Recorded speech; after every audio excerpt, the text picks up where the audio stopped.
জনালো ক্লাছ 12ৰ কাৰণে এইটো এটা ভিডিঅ' হয় হাই সেকেন্ডাৰী সেকেন্ড ইয়াৰ বাবে যিসকলে আগন্তুক দিনত পৰীক্ষা দিবলৈ গৈ আছে তোমালোকৰ কাৰণে মেথছ কেনেকৈ পঢ়িব লাগে কমপ্লিট ডিটেইলছ লৈ আহিছো উইথ কোনটো চেপ্টাৰৰ পৰা কিমান নম্বৰ আহিব কমপ্লিট ডিটেইলছ কোনটো চেপ্টাৰত আমি ফাৰ্ষ্ট প্ৰায়োৰিটি দিব লাগে গোটেইখিনি কথা পাতিম ভিডিঅ'টো শেষলৈকে চাবা হেতু কাৰণে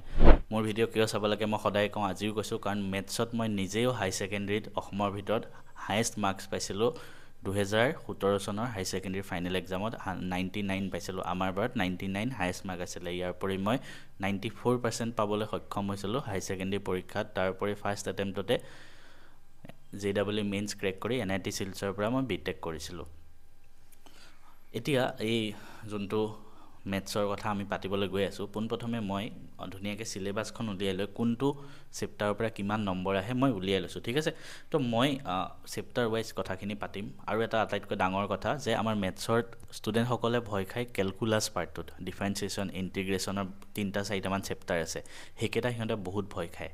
ঠিক আছে তাতে ভুল বেছি হয় তো মই কেনেকৈ পঢ়িছিলো কম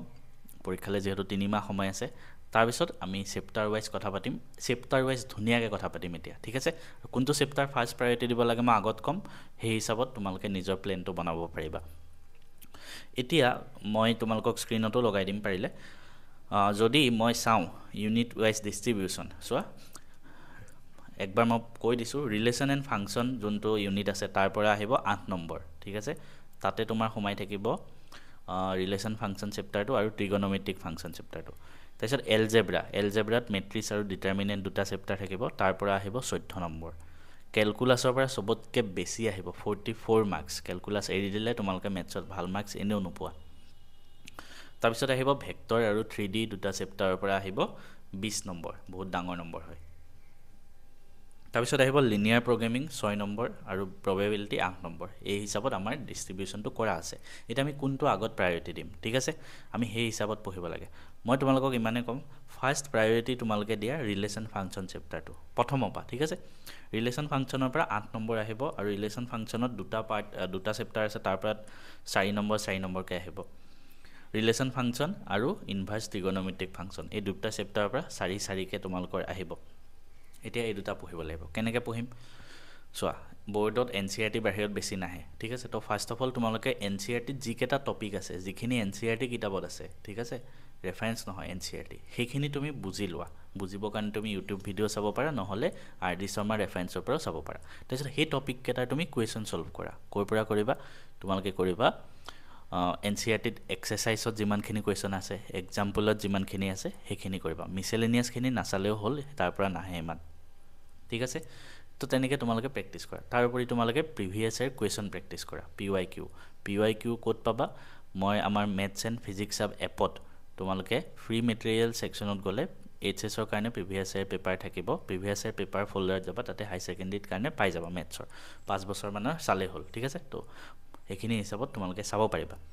হে দুটা হল তাৰ পিছত নেক্সট কোড যাবা নেক্সট এলজেব্ৰা পাৰ্টত যাবা যত পৰা 14 নম্বৰ আহিব আৰু এলজেব্ৰাৰ মেট্ৰিক্সৰ পৰা 6 নম্বৰ আৰু ডিটাৰমিনেন্টৰ পৰা 8 নম্বৰ টোটাল 14 এই দুটা নেক্সট প্ৰায়োৰিটি দিয়া ঠিক আছে সহজৰ পৰা আমি আহি আছো মেট্ৰিক্স 6 ডিটাৰমিনেন্ট 8 আকৌ কৈছো বুজি লোৱা RD শৰ্মাৰ পৰা বুজা জৰ পৰা বুজা NCERT টপিক খিনি তাৰপিছত NCERT এক্সাম্পল এক্সাৰসাইজ এখিনি কৰা তাৰপিছত প্ৰিভিয়াস ইয়াৰ কোৱেশ্চন বিলাক চোৱা ঠিক আছে তো তেনেকৈ তোমালোকে মেট্ৰিক্স আৰু ডিটাৰমিনেন্ট চেপ্টাৰ দুটাও হৈ যাব তাৰপিছত ক্যালকুলাস পাৰ্টটো আছে বাট আমি ক্যালকুলাস পাৰ্টটো অকমান স্কিপ কৰি দিম কাৰণ অকমান টান লাগে সবৰে তো তাৰপিছত আমি নেক্সট প্ৰায়োৰিটি কোড দিম ভেক্টৰ এণ্ড 3D ভেক্টৰ আৰু 3D পাৰ্ট দুটাৰ পৰা 20 নম্বৰ আহিব ঠিক আছে 20 নম্বৰ বহুত ডাঙৰ নম্বৰ হয় তো তাতে কি আছে তাতে ভেক্টৰ পাৰ্টটোৰ পৰা 12 নম্বৰ আৰু 3D পাৰ্টটোৰ পৰা 8 নম্বৰ এই দুটা অলপ ইমান টান চেপ্টাৰ নহয় ইজি হয় তোমালোকে কৰিব পাৰিবা ঠিক আছে এই দুটা তোমালোকে নেক্সট প্ৰিপাৰেচন কৰিবা সেম টেকনিক NCERT পঢ়া NCERT এক্সাম্পল কৰা তাৰপিছত PYQ কৰা that is enough for you তাৰপিছত linear programming next linear programming চাবা ইমান বেছি টান নহয় দুটামান বস্তু জানিলে হৈ যাব এটো 6 নম্বৰ কাৰণে তোমালোকৰ হৈ যাব তাৰপিছত প্ৰবাবিলিটিটো চাবা তেনেকৈ 8 নম্বৰ প্ৰবাবিলিটিত আহি যাব ঠিক আছে তো সেই হিচাপত তোমালোকে 44 মাইনাস কৰি বাকি 1 ৰ পৰা যদি 44 মাইনাস কৰা মানে 56 মাৰ্কৰ কাৰণে তোমালোকে এনেকৈ প্ৰিপাৰেচন কৰি ল'ব পাৰিবা এখিনি টেকনিকত ঠিক আছে তাৰপিছত ক্যালকুলাসটো পঢ়িবই লাগিব তো তাৰপিছত আমি ধুনিয়াকৈ ক্যালকুলাস পঢ়িম ঠিক আছে তো ক্যালকুলাস আমাৰ কেনেকৈ পঢ়িম সোৱা টানটো আমি লাষ্টলৈ থৈছো কিন্তু লাষ্টলৈ থৈ বুলি এনেকুৱা নহয় কি আমি পঢ়িয়ে নিদিম ঠিক আছে এনেকুৱা হিচাপত তোমালোকে প্লেন বনাব পাৰা প্ৰ্যাকটিক্যাল প্লেন কৈছো মেথছটো ধৰা সপ্তাহত তোমালোকে 4 দিন 3 দিন পঢ়িবই লাগিব ঠিক আছে 3 দিন ধৰা মেথছ পঢ়িলা তাতে 2 দিন ইজি চেপ্টাৰ কেইটা পঢ়া আৰু 1 দিন ক্যালকুলাছত দিয়া তেনেকে তোমালোকে গৈ থাকা তোমালোকৰ তেতিয়া মানে অলপ লোডটো কম থাকিব ঠিক আছে তাৰ পিছত ক্যালকুলাছত কি চেপ্টাৰ আছে কন্টিনিউটি এণ্ড ডিফাৰেন্সিয়েবিলিটি তাৰপিছত এপ্লিকেশ্যন অফ ডেৰিভেটিভ ইন্টিগ্ৰেল 10 10 12 তেনেকৈ আহিব তাৰপিছত এপ্লিকেশ্যন অফ ইন্টিগ্ৰেল 4 নম্বৰ আৰু ডিফাৰেন্সিয়েল ইকুৱেশ্যন 8 নম্বৰ 5টা চেপ্টাৰ আছে দীঘল হয় গতিকে তাৰপিছত তোমালোকে সেইখিনিত প্ৰায়োৰিটি দিব লাগিব ক্যালকুলাছত তোমালোকে আকৌ কৈছো বুজাটো বহুত টান হয় তো বুজাত চেষ্টা কৰিবা ইউটিউবৰ পৰা চোৱা বা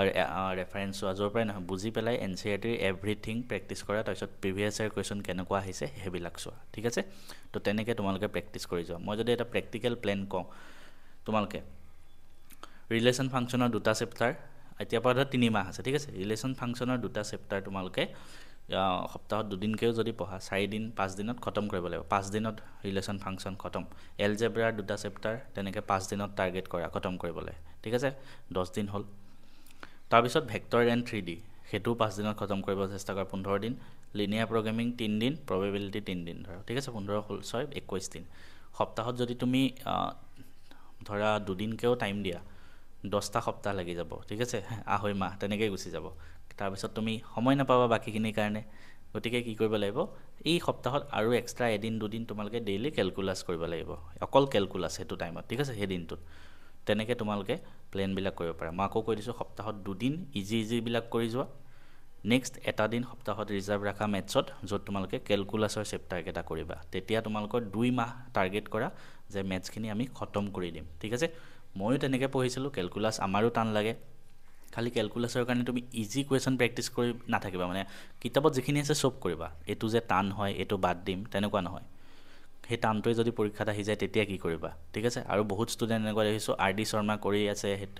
মানে আৰডি শৰ্মান সহজ কুৱেশ্যন বিলাক কৰি থাকে ভাল লাগে টানখিনিলে না যায় আৰু তো তেতিয়া কি হয় মইতো বহুত কুৱেশ্যন প্ৰেক্টিছ কৰিছো আৰডি শৰ্মা কৰিছো বাট ভাল মাৰ্কস নাপায় কেতিয়াও সদায় ফাৰ্স্ট প্ৰিফাৰেন্স এনচিইআৰটিৰ এক্সাৰসাইজ এক্সাম্পল তাৰ পিছত প্ৰিভিয়াছ ইয়াৰ কুৱেশ্যন লাষ্টত আহে আৰডি শৰ্মা যদি সময় হয় আৰডি শৰ্মা কৰা কোনো বেয়া কথা নহয় মই নিজেও আৰডি শৰ্মা প্ৰেক্টিছ কৰিছিলো বাট গুটেখিনি মই কমপ্লিট কৰি লৈছিলো ঠিক আছে তোমালোকৰ কাৰণে আৰু এটা ভাল কথা হয় তোমালোকে প্ৰিভিয়াছ ইয়াৰ কুৱেশ্যনটো আসাম বিলাকৰ পাবা এটাৰ উপৰি ভাৰতৰ বিভিন্ন ষ্টেটৰ প্ৰিভিয়াছ ইয়াৰ কুৱেশ্যন খেল লাগিলে সিবিএসই হক আইসিএসই বোৰ্ড হক বা মহাৰাষ্ট্ৰ দিল্লী সবৰে প্ৰিভিয়াছ ইয়াৰ কুৱেশ্যন বিলাক তোমালোকে মেথছৰ চেপ্টাৰ ওয়াইজ আমাৰ মেথছ এণ্ড ফিজিক্স হাব এপত পাই যাবা মেথছ এণ্ড ফিজিক্স হাব এপটো ডাউনলোড কৰিবা তাতে গৈ ষ্টৰত যাবা ৰেজিষ্টাৰ কৰাৰ পিছত তাতে ক্লাছ 12 সাৰ্চ কৰিবা মেথছৰ কুৱেশ্যন বেংক পাবা ঠিক আছে অতি কম মূল্যত মই তোমালোকক আগবঢ়াইছো এইখিনি তোমালোকে গোটেইবিলাক চেপ্টাৰ ওয়াইজ সব কুৱেশ্যন পাই যাবা তোমালোকে আৰডি শৰ্মালে নগলেও হ'ল তেতিয়া ঠিক আছে এইখিনি কৰি থাকিলে হ'ল তেতিয়া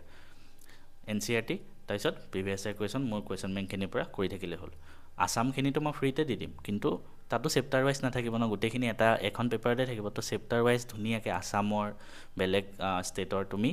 আমাৰ মেথছ এণ্ড ফিজিক্স হাব এপৰ পৰাই ডাউনলোড কৰি ল'ব পাৰিবা সেইটো এটা সৰু এটা ফিজ লওঁ তোমালোকৰ বাবে তাতে তোমালোকে দেখি যাবা ভিডিঅ'টো কেনেকুৱা লাগিল কমেণ্ট কৰিবা আৰু ছাবস্ক্ৰাইব কৰি যাবলৈ নাপাহৰিবা থেংক